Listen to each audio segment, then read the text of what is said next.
So as far the session is concerned for today,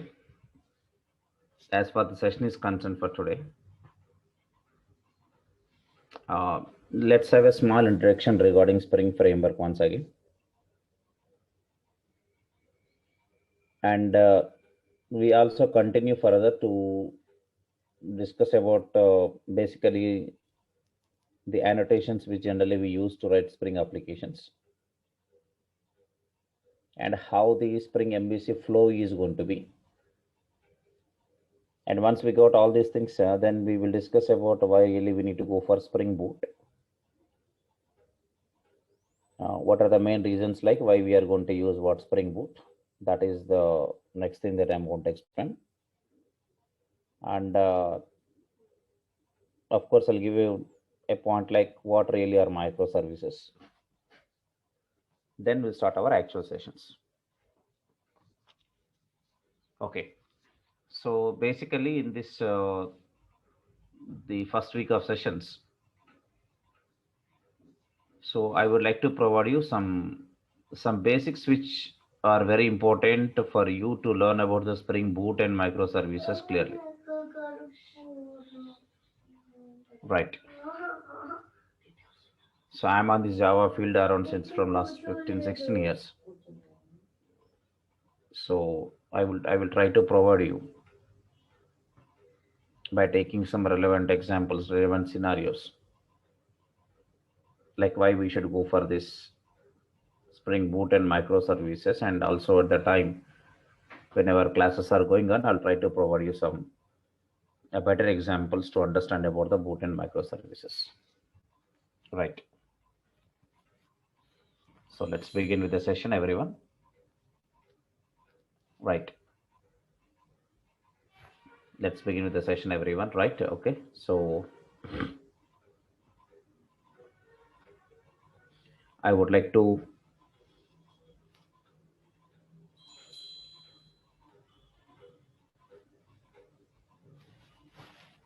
I would like to start by giving basically some introduction regarding Spring Framework once again, so that everybody who has knowledge and who doesn't have knowledge, both people can able to understand. Okay, right. Let's start.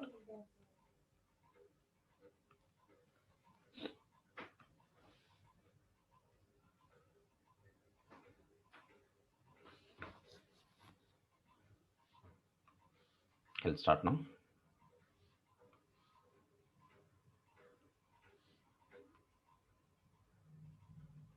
Okay.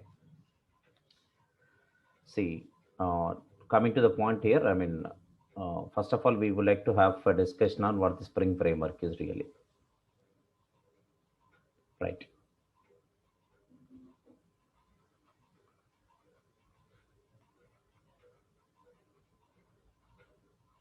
Right. Okay. As you know, for creating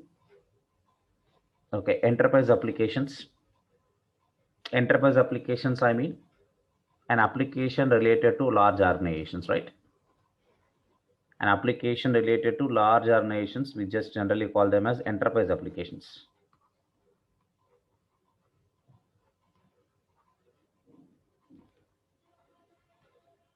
That an application related to business applications related to I can tell you like Amazon, otherwise like Uber. Okay.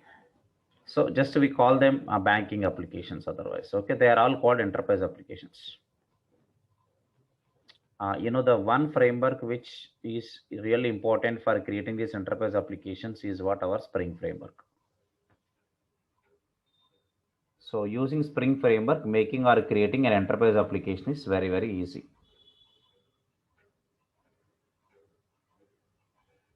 Right. So for creating Spring is a framework, right, which is an open source. It's our open source framework for creating Java applications, nothing but like enterprise applications or even for web applications and nowadays cloud-based applications, and of course many more. So for creating all these types of applications, Spring Framework is very important now. I mean, almost all our Java applications are on Spring Framework now. So every Java application is right now using Spring Framework, that you and me know, and of course, most of you people are already working. So you might have observed that every day that your applications are containing your Spring Framework. And the applications developed by using the Spring Framework are relatively very simple. And it's more importantly that easily testable, and you can also easily maintain your code, right? So coming to the point today, as of the first session, we'll try to discuss about some basics of the Spring Framework. At the same time, I will also provide you some annotations which are required. Generally, the configurations part, I will tell you the configurations part. Some Spring basics required. So I will touch some Spring basics. Then we enter into why really we need Spring Boot, and what really Spring Boot is, as well as microservices are. So all these things will be continued as of next. Okay, in further I'll continue all those things. Right? Okay. Right. Good. So.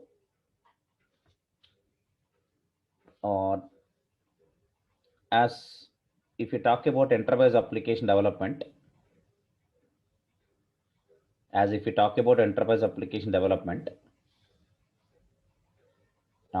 me tell you. So enterprise applications generally have, like a presentation, like a business and a data access, right?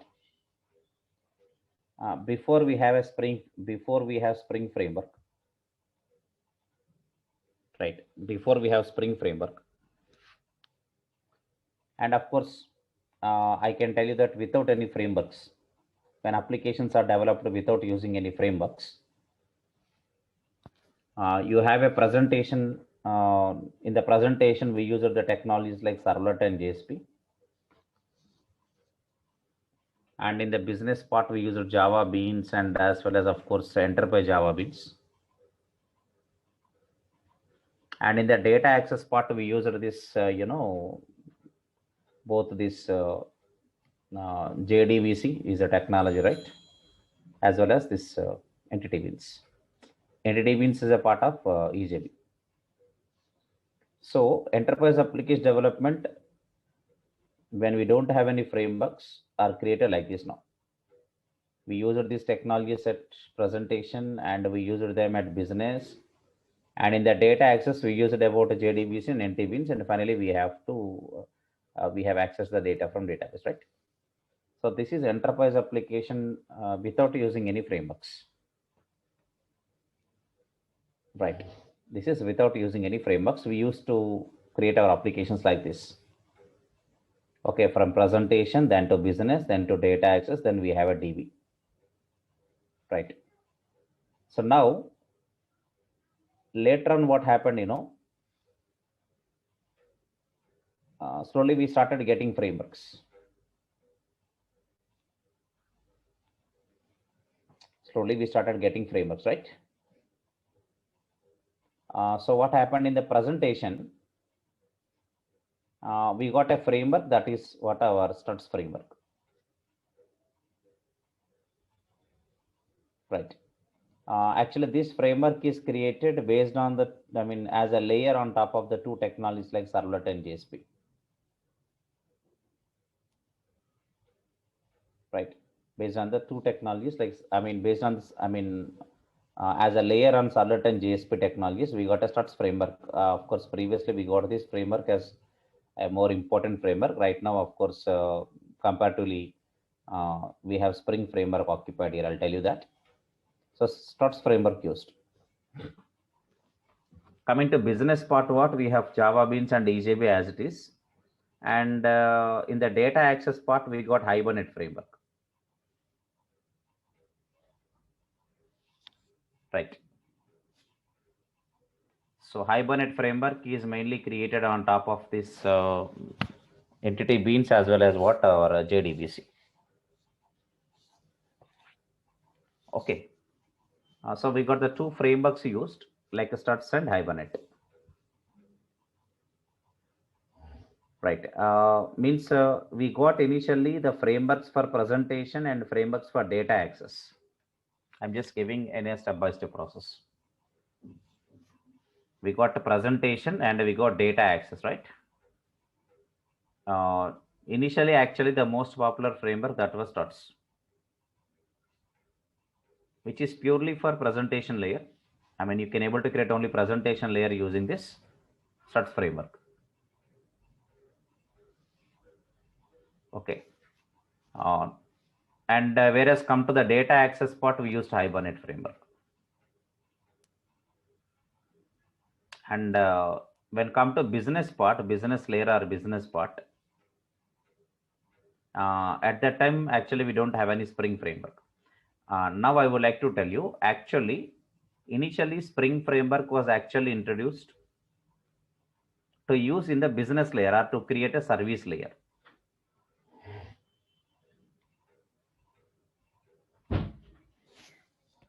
Right. So now, as I can tell you now, people are vexed with using this technology called EJB because of its complexity or whatever it is, complexity, configurations, whatever it is. But because of this complexity in writing applications with EJB in service layer, actually people are waiting for an alternative. And to implement a business layer or service layer, right? Initially, Spring framework was introduced. So keep it in mind, the Spring framework actually introduced. Spring framework is actually introduced to create what service layer. Initially, Spring framework is only for creating service layer. I'll show you in the next diagram.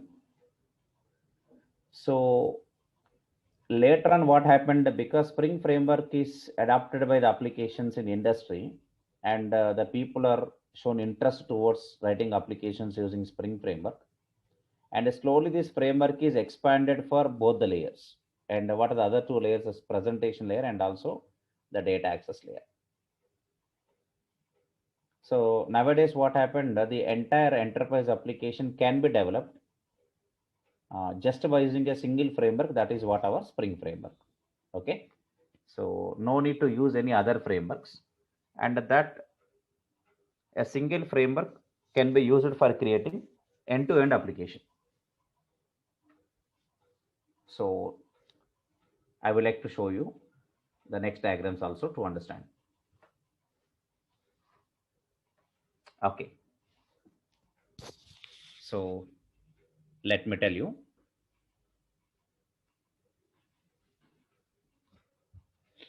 Okay, let me tell you in my next diagram.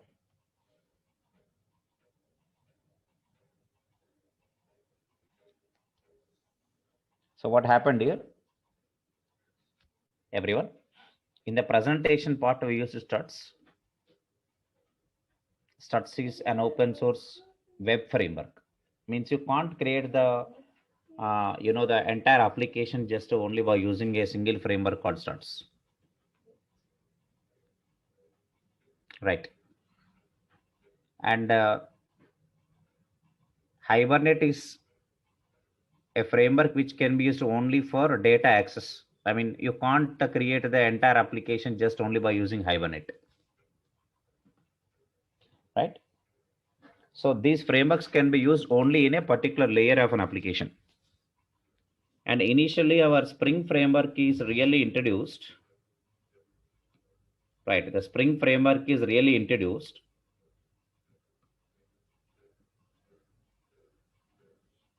just for only creating the service layer, which is also called what? Business layer. Right. It's only for creating business layer. Initially, Spring framework was used only for creating business layer. Already the two frameworks which are occupied the market. Already Struts framework got more popularity in presentation, and Hibernate got more popularity in the data access. Of course, there are many other presentation frameworks are there, and many other data access frameworks are there in Java. But these two frameworks got have gained more popularity.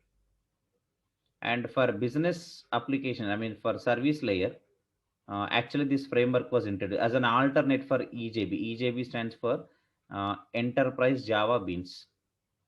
It's a technology. Okay, it's actually really a good technology, but the thing is, people are vexed with writing the code using this EJB, right? Because multiple interfaces you have to write, multiple lifecycle methods, and so many. I mean, you have to extend, you have to implement. Because of that complexity in writing applications, people are not interested to write applications using this EJB technology. So as an alternate, we got what Spring Framework. And because of the complexity that we have in EJB, Spring Framework got success immediately. So in the business layer part, people used to write applications using Spring. And in the presentation and data access, people continued with the Struts and Hibernate. So later on, what happened? This Spring Framework slowly expanded by providing various modules in the within the framework by providing various modules. Now it is expanded. Now it is expanded to create both presentation as well as data access. Okay, right. It is expanded for creating both presentation as well as data access. So today what happened now? A single framework is enough for creating an end-to-end application in Java. An enterprise application can be completely developed just by using a single framework. That is what our Spring Framework. I would like to show you that in the next slide. Okay, an enterprise application in the sense an application which is going to be used in an organization, which is providing a software which is providing facilities to organizations, right? Like some big organizations, they are called enterprise. Enterprise application means a big organization application. That is what enterprise application, right? So if I open that,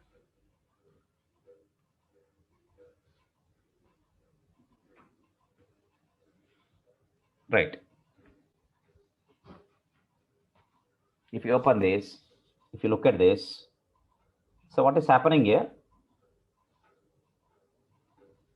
Spring Framework only used for creating an end-to-end application. Presentation, business, and what data access. What framework has done? Framework has provided various modules. That's the reason why we are calling Spring as a modular framework. Spring, we are calling it as a modular framework, right? So in the presentation, we have a Spring MVC module. And in the service layer, we use a Spring Core and AOP modules because I said, I mean, I think you already know about this framework already, the Spring framework already. So now you can able to understand if I use the words like this, right? AOP stands for aspect oriented programming, right? You know that.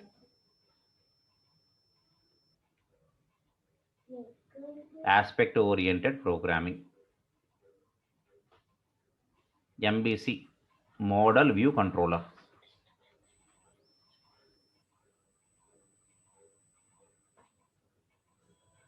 And when come to data access part, we have a Spring JDBC and the Spring ORM modules. These are all the various modules of the Spring framework.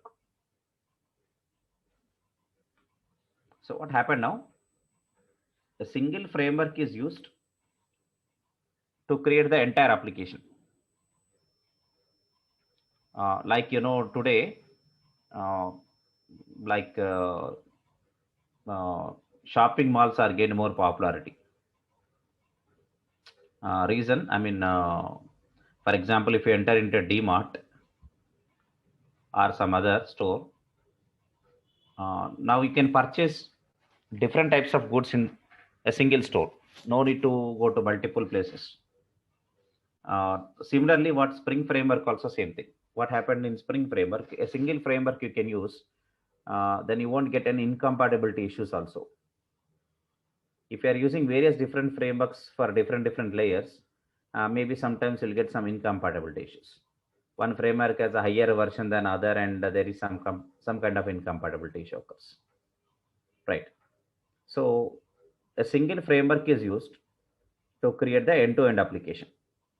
You can use it in presentation, business, data access. End-to-end applications can be developed just by using a single framework, and that is what our Spring Framework. Right. So firstly, I would like to tell you that Spring is a single framework which we can use to create an entire application. The complete application can be developed including presentation layer, business layer, data access layer, everything. So you can able to create all the entire application just by using a single framework. That is what our Spring Framework. That is what our Spring Framework. Right. So I think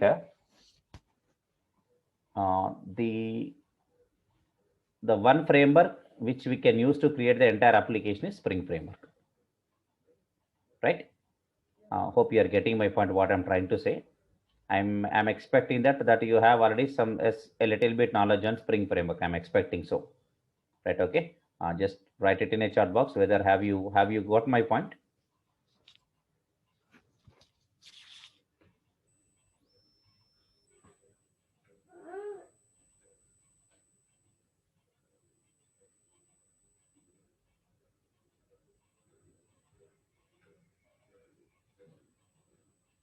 Yeah. Hmm.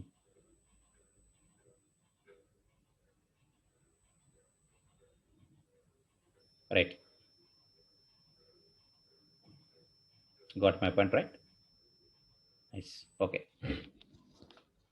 So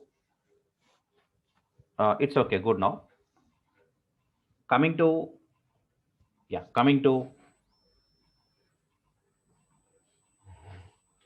coming to the basics now.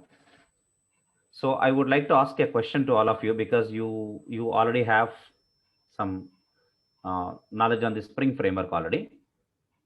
Because you're writing Spring Boot and microservices in the sense, obviously, I'm expecting some Spring knowledge from you. So can you tell? Okay, can you tell what are the reasons like why Spring Framework is so popular?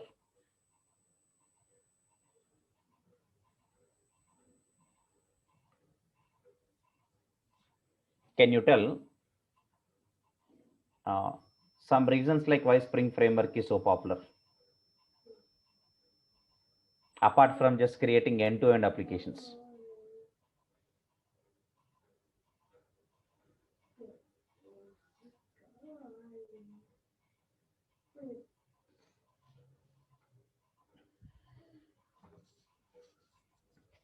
Yeah.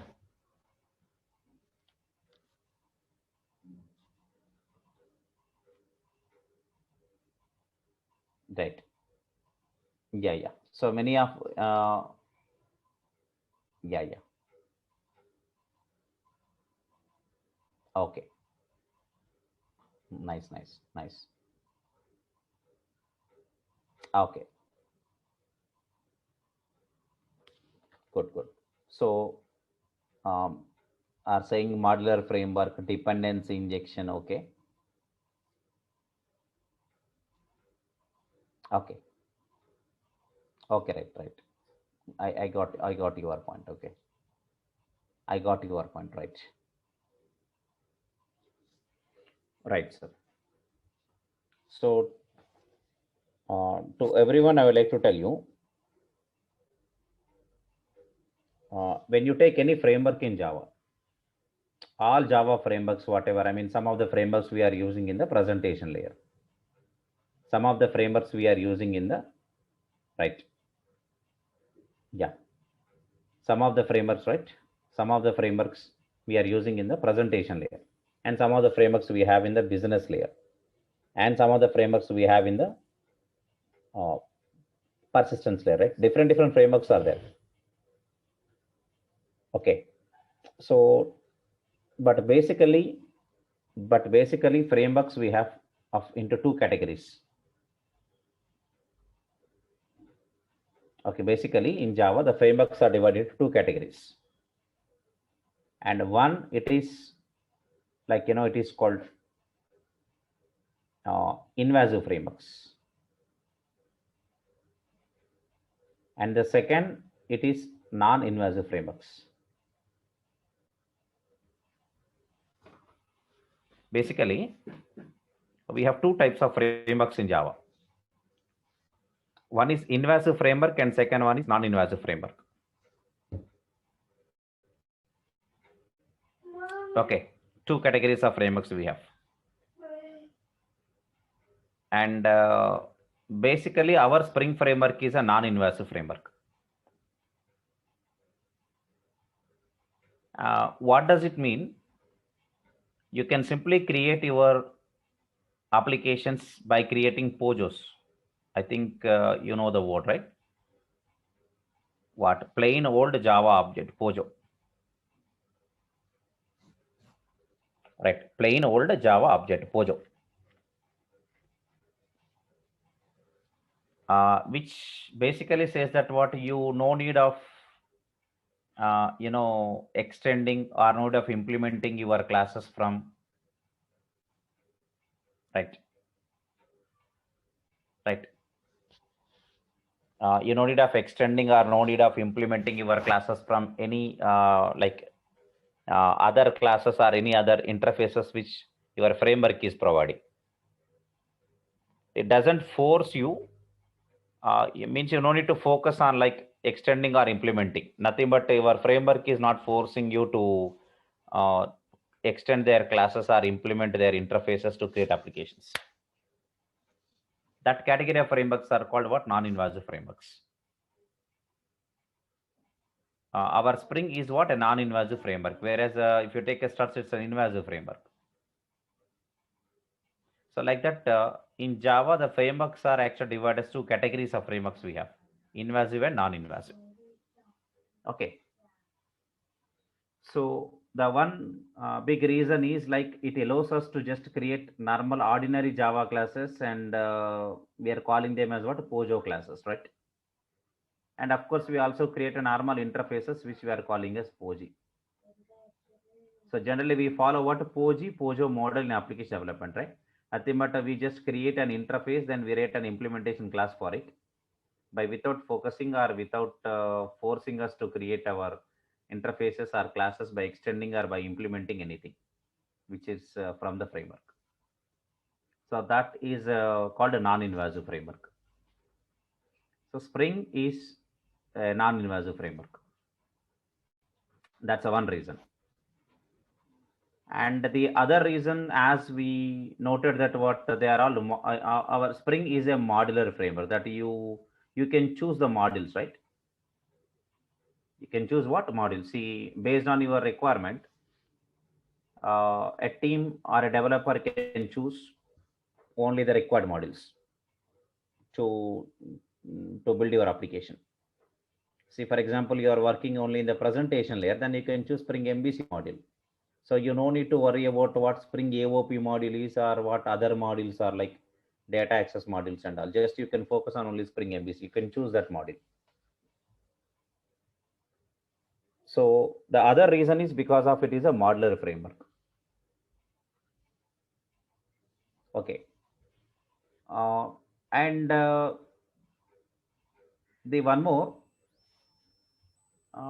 we have a container in Spring. I can tell you, we have a container in Spring. Like what this container is taking care of in Spring, right? In Spring framework, we have two types of containers. Namely, we are calling them as what? A bean factory container, and the other one is application context container.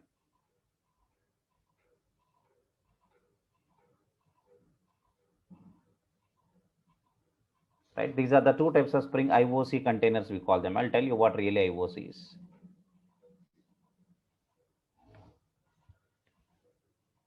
Are you getting me right? Bean factory container, application context container. Really, we have two types of containers. And what containers takes care? These containers takes care of what object creation,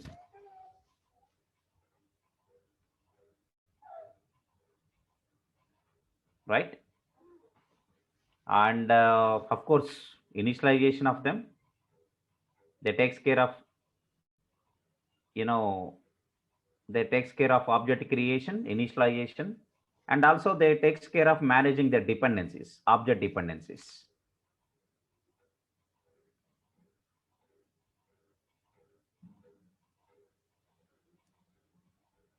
See, who is taking care of all these things? The Spring IOC container. And how many types of containers we have there in Spring? Bean factory and application context, but nowadays all applications will use application context. Bean factory is a basic container. Actually, today our application doesn't use any bean factory container. Bean factory is a basic container, but application context is an advanced container. So all applications in nowadays are going to use application context container of Spring, right? So this container takes care of what object creation, initialization, managing the object dependencies and all. So basically what I would like to explain in this initial session, that Spring is a non-invasive framework. That's the one reason. And Spring is a modular framework, has a Spring container. The framework only provides own container, right?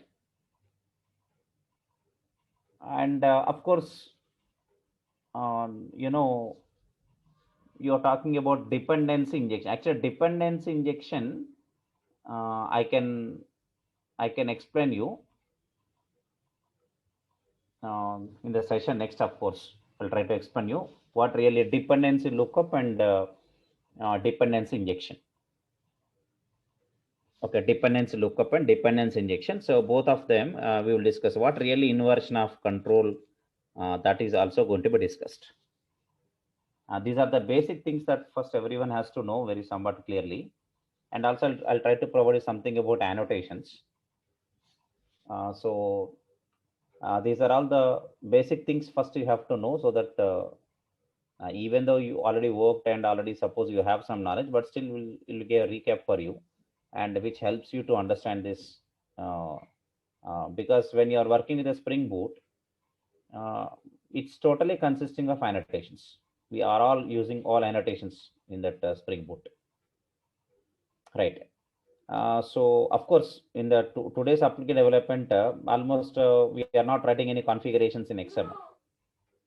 We are writing all configurations in through annotations. So I would like to provide you basically some annotations which we regularly use and very frequently use, and how does they work.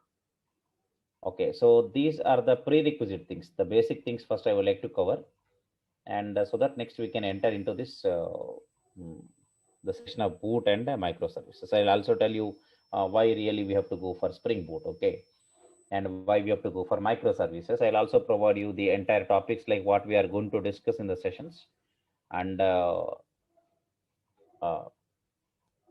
what type of applications that we are going to create in our sessions. All these things will be discussed in the upcoming sessions one by one. Okay, right. So, but as for today's session is concerned, so Spring is a very good framework for enterprise application development. That is the thing I would like to first explain.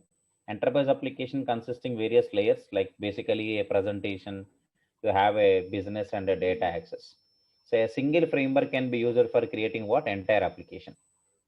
That is basically I would like to tell you. And at the time of creating the various layers of the application, you can use different modules of the framework. So has given different modules, and use appropriate module or choose the module and layer. And second thing is why Spring has got more popularity is because of it is just a non-invasive framework, right, which allows us to create applications just by creating a normal Java classes, which are called Pojo classes, right? And second thing, it's a modular framework. And third thing is what it provides a container for taking care of object creations, initializations, and managing the object dependencies. To do all these things, so Spring Framework is providing a container. Actually, basically, suppose if you use something like, for example, you create a servlet class, uh, maybe if you know, if you create a servlet class and manage this servlet, there is a container in server. Say, for example, you have a Tomcat, right? In Tomcat, there is, I mean, a container which is going to take care of this servlet class, nothing but which takes care of this servlet class, like creating object, initializing it, and invoking its service. And also, whenever its requirement is done, like destroying this object, those things are taken care by a container. But that container doesn't come with a servlet technology. I mean, the servers are providing that container, but whereas in Spring Framework, framework only providing its own container. So I just want to differentiate, this we are calling as a third party container here. So why we are calling it as a third party container? The container comes with a server like a Tomcat or WebLogic or any other JBoss, whatever. So you have the container from from the server, from third party. But whereas come to Spring here, Spring has own container, right? The framework itself is providing a container. That is an advantage. And we have two types of containers. One is called as a bean factory, and the other one is an application context. But bean factory is a basic container that we don't use today, and all the applications of Spring are going to use what application context container, right? Just I would like to give you. Okay. Now, basically, I have to explain about what really IOC, inversion of control. Actually, I would like to provide a good knowledge on what this IOC is, inversion of control. Okay, right? And in this inversion of control, I would like to explain you the different ways of implementing this IOC feature. That is called dependency lookup and a dependency injection. Right. So we will find the difference between what dependency lookup is and what dependency injection is. I mean, these are the basic things that will help you in the interviews purpose. At the same time, will also help you to understand what really dependency injection is. IOC can be implemented. Inversion of control is a concept which can be implemented through dependency lookup or through dependency injection. So I would like to provide you some more clearly on what really dependency lookup is and what really dependency injection is. Okay, that also I'm going to cover. Apart from that, I will also cover annotations part. Like basically, we focus on not on XML configurations are already outdated, right? So we have all annotations now. And in Spring Boot, which supports only Spring Boot is actually, I would like to tell you one thing because our session is Spring Boot. I would like to tell you Spring Boot is not a new framework. Just it is a new model of developing Spring Framework applications. So what advantages we have with the Spring Boot, I'll tell you next. And because nowadays, you know, all applications are using Spring Boot and microservices. So definitely, I will provide a good knowledge on what Spring Boot is and what microservices are and their entire concepts without missing anything. Maximum of the things will be covered. Okay, right? So let me show you.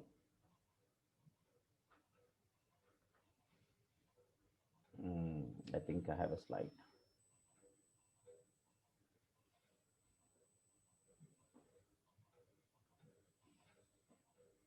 Okay.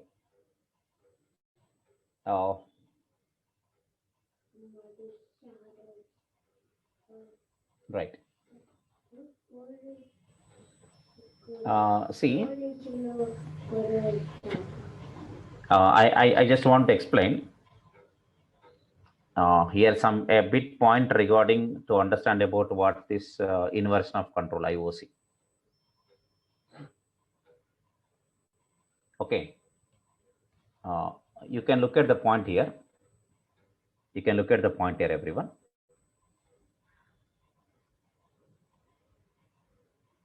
You can look at the point.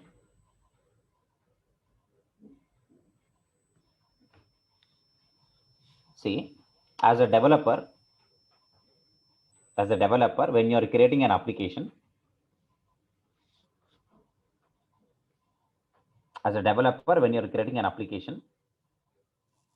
so application, to create an application, we definitely create some classes. Of course, classes, interfaces, both we create. So let's say you are creating some classes, right?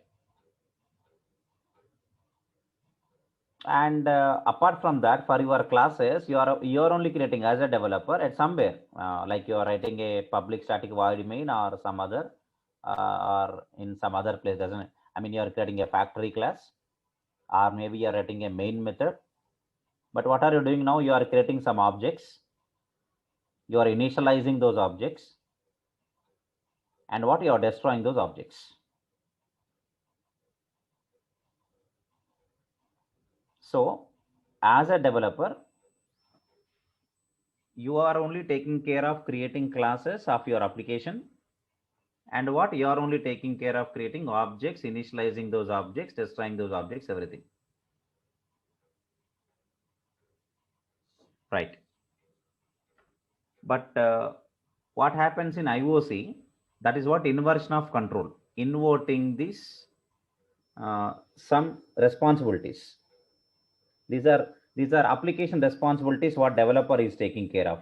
What developer is taking care of, not only creating classes, and developer is also taking care of what, creating objects, initializing objects, managing them, destroying them.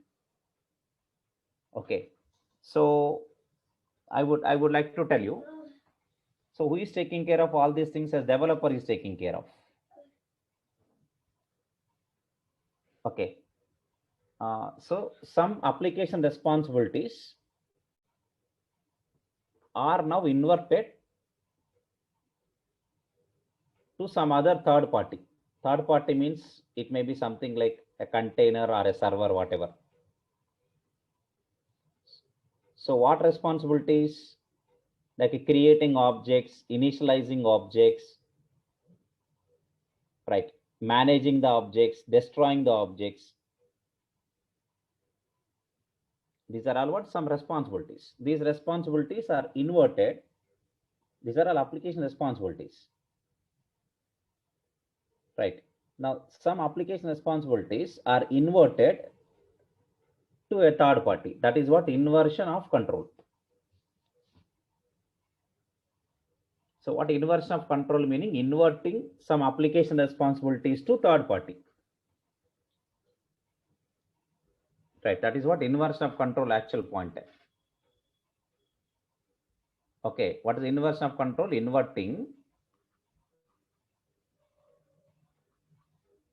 Okay. Some application responsibilities.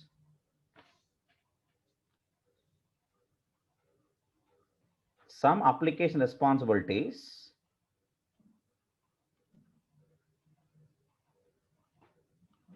to a third party.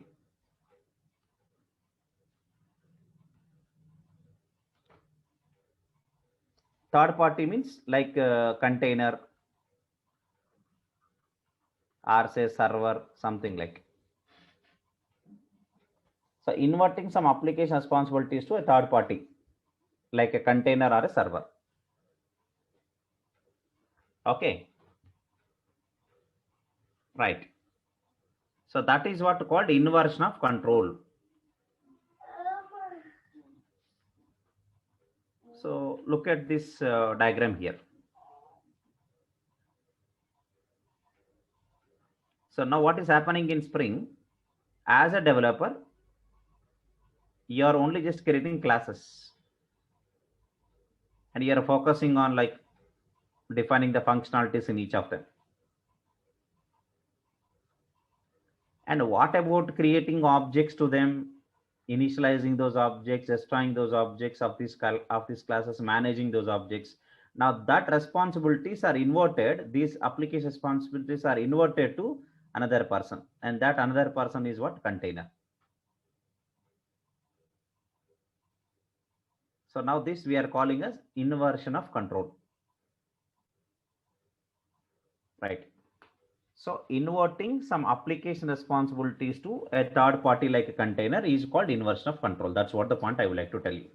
So first of all, I would like to ask you, have you understood this point?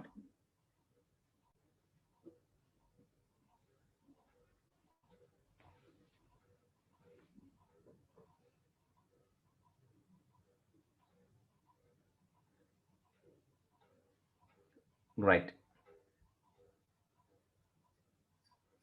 Right. Nice quote.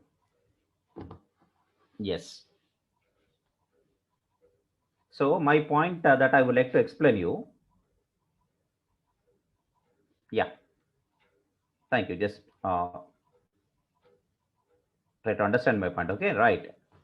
So what real inversion of control means like this. So this container is we got from Spring Framework only. Right. It's not, we are not getting it from any third party servers, like by installing Tomcat or by installing some WebLogic or JBoss. We are getting from framework itself. And that is what application context container we are calling in Spring. So as a developer, what you just create what classes, and you just focus on defining the functionalities in each of them. But whereas there is a container that is an application context container in Spring. So who is taking care of like creating objects, initializing them, managing the object dependencies, and then destroying them. So this is actually called as IOC, inversion of control. You have to explain it very clearly even when you're attending any other interviews by taking a relevant diagrams. Okay, right? So you got a point like inversion of control. Right. So this IOC is we can call one application development mechanism which can be implemented in two ways. Right. Okay. So I can tell you the one way of implementing it is a dependency lookup, and other way of implementing it is a dependency injection.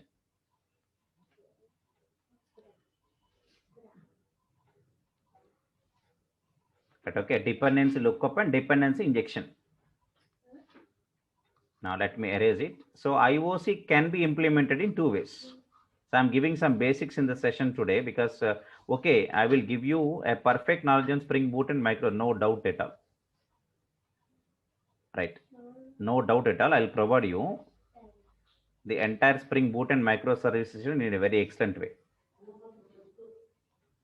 Right. Okay. In the part of microservices, especially, a lot of things I'll explain, including the deployments onto cloud platforms like Azure or AWS. That everything I will provide you. Okay. You don't worry about the concepts that we are going to discuss now. Okay, I will cover everything.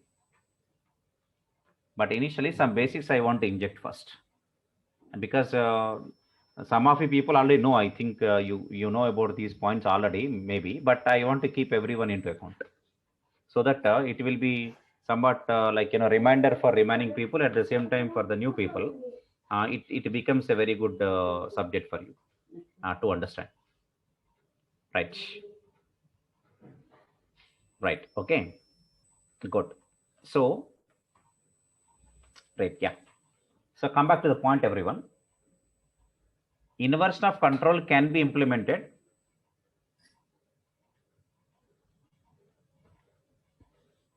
Right.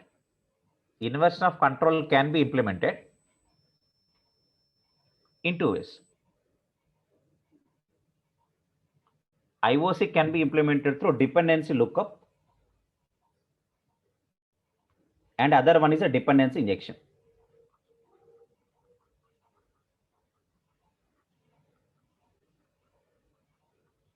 One is a dependency lookup and other one is a dependency injection.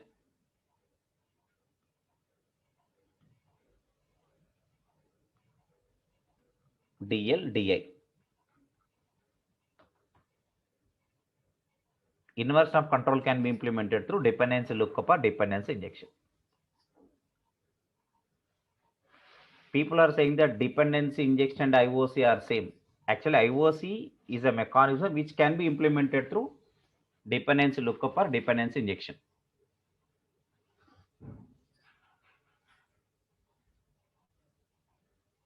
That otherwise IOC is an approach, and that approach can be implemented through dependency lookup or dependency injection. So there is a little bit difference between them.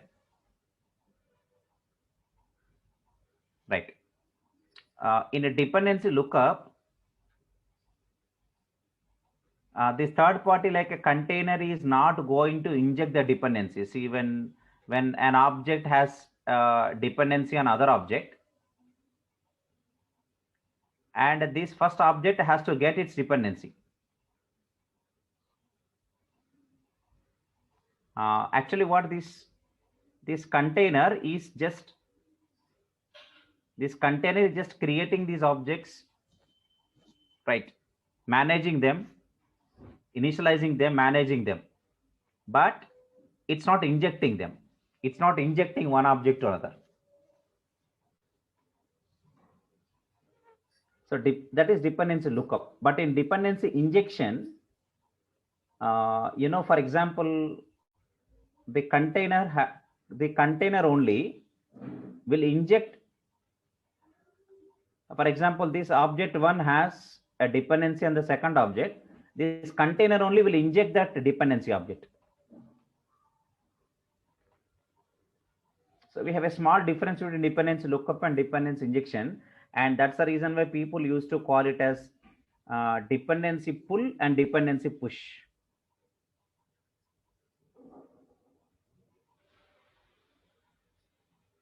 Dependency pull and a dependency push.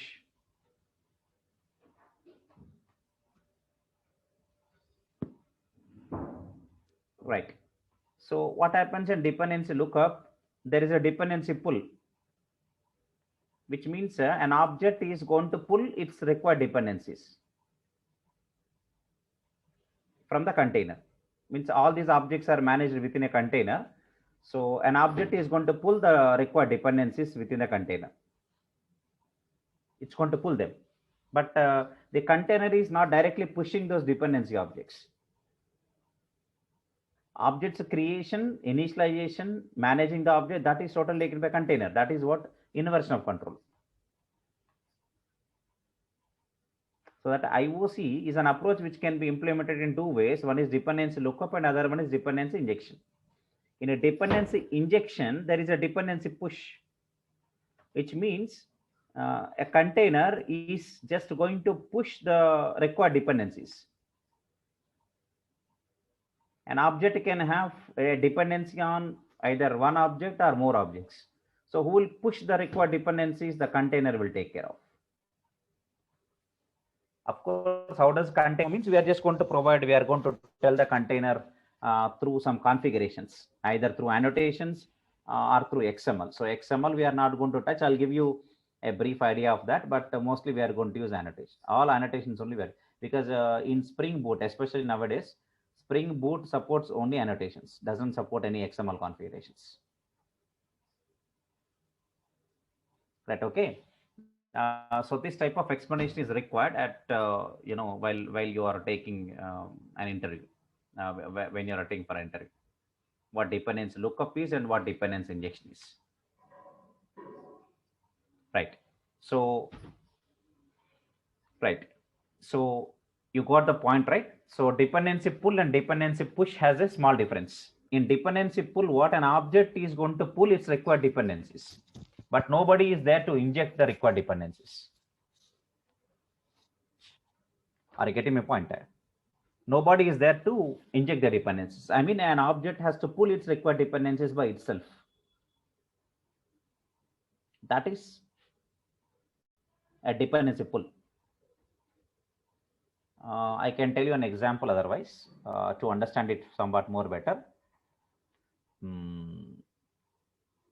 Say for example, assume that example only, assume that here is an object, right? Now, and here is an object which is there in a registry.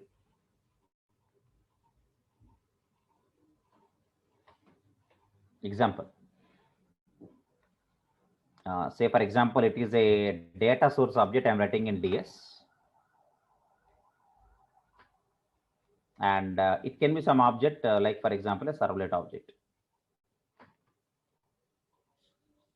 Actually, what the servlet object requires data source object. So what happens on this servlet object goes to registry and pulls the data source object.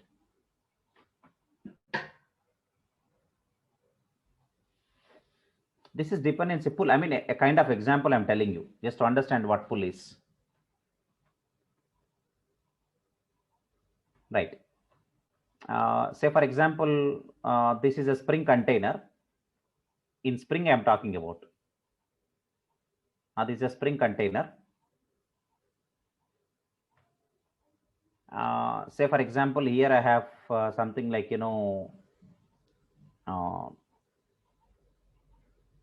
say for example, I have something like,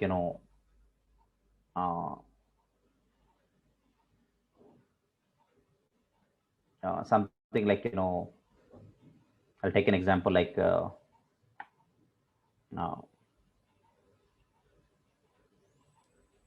there is an object like a reporter object, and in container there is another object, something like it is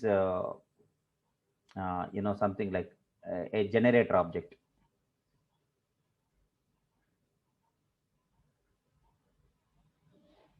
So what is happening now in Spring, the dependency push, reporter object depends on generator object. Through generator object, this reporter object is going to generate a report. Assume that. So what happens in Spring? Our Spring container follows dependence injection. Means a Spring in Spring IOC is a concept which is implemented through dependence injection mechanism. So what is happening now? The container itself will inject this generator object to this reporter object, nothing but dependence injection. So you are finding a bit difference between them. So who is pushing this dependency object means the container, Spring IOC container we call. So in Spring, that's the reason why we use IOC as a dependence injection. Actually, IOC can be implemented. IOC is a concept which can be implemented in two ways, through dependence lookup and dependence injection. But when you come to Spring, in Spring, we call IOC as a dependence injection. Reason, in Spring, the framework implemented this IOC concept through dependence injection. Okay, that is the, a real point that you need to catch up. I think you are getting what I'm trying to say, right? So this is basically about Spring framework as own container, and you can able to create end-to-end application using Spring framework. And it's modular framework. You have various modules to choose and use them in your application, right? And of course, it's non-invasive framework, which means that it doesn't force you to like create applications by extending or implementing the framework classes and all, right? So that is these are the main reasons like we got Spring framework as more popular. Okay, to say the Spring framework has more popularity because of that. This is a bit introduction to you. Actually, our session related to Spring Boot and microservices. And in the session next, what I would like to do is, I would like to introduce you about some annotations. See, I'm not going to talk anything about, XML configurations. Nowadays, no, we don't use any configurations in XML. At the same time, you know that all applications in Spring Boot. The Spring Boot only allows us annotations via configurations, but doesn't allow us XML configurations, right? So I have to give a bit idea on annotations. I would like to ask a question. I mean, I'm not asking you that whether you have used annotations or not, because all of you people maybe use annotations. But I would like to ask a question. How many of people are having some good knowledge on annotations?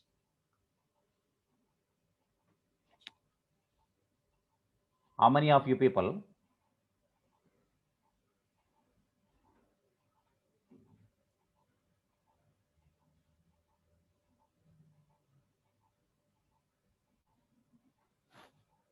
You can write in the chat box, okay?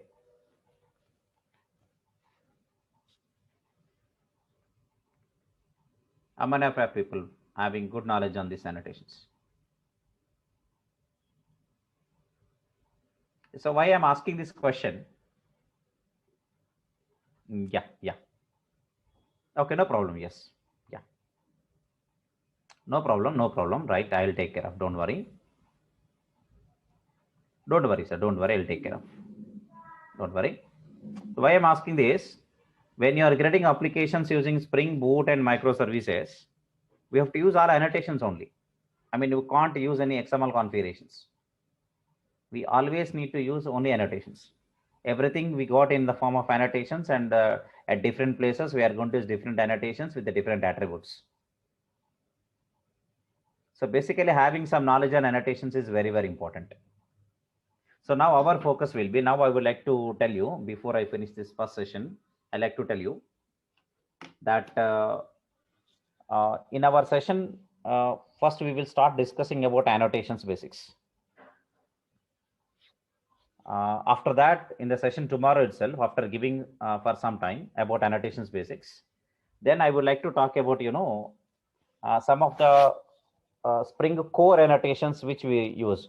So Spring Core is a base module, right? So where the annotations what we are using in Spring Core are very important throughout the applications in Spring Boot and microservices,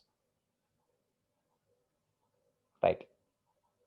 I think I will also tell you what really is auto wiring,